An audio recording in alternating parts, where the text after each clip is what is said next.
Hi friends, మీకు ఈ video నచ్చితే లైక్ చేయండి, సబ్స్క్రైబ్ చేయండి. పద్మావతి, విక్కీ వాళ్ళు మాట్లాడుకుంటూ ఉంటారు. ఇంతలో చైత్ర విక్కీకి ఫోన్ చేస్తూ ఉంటుంది. అది చూడగానే అక్కడున్న విక్కీ అయితే ఏంటి ఈ టైంలో చైత్ర ఫోన్ చేస్తుంది అని చెప్పేసి అనుకుంటూ ఉంటాడు. అది చూసిన పద్మావతి అయితే చాలా కోపంగా విక్కీని చూస్తూ ఉంటుంది. ఇంతలో అక్కడున్న విక్కీ అయితే ఫోన్ లిఫ్ట్ చేస్తూ ఉంటాడు.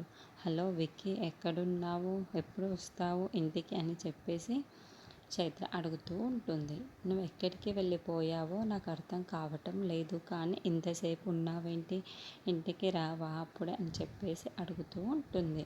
ఆ మాటలు వినగానే అక్కడున్న విక్కీ అయితే ఏం మాట్లాడాలో తెలియక అక్కడున్న పద్మావతిని చూస్తూ ఉండిపోతాడు. ఇంతలో అక్కడున్న పద్మావతి అయితే చాలా కోపంగా అక్కడి నుండి లేచి వెళ్ళిపోతూ ఉంటుంది. అది చూడగానే అక్కడున్న విక్కీ అయితే చాలా చిరాకు పడిపోతూ ఉంటాడు.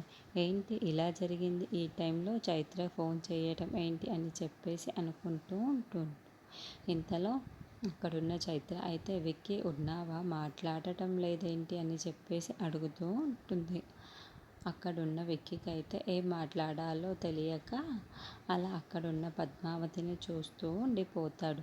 ఇంతలో అక్కడున్న పద్మావతి అయితే నేను ఉండడం వల్ల ఇతనికి డిస్టర్బెన్స్గా ఉంది అని చెప్పేసి అక్కడి నుండి వెళ్ళిపోతూ ఉంటుంది. అది చూడగానే అక్కడున్న విక్కీ అయితే పద్మావతి పద్మావతి ఆగు పద్మావతి అని చెప్పేసి అంటూ ఉంటాడు.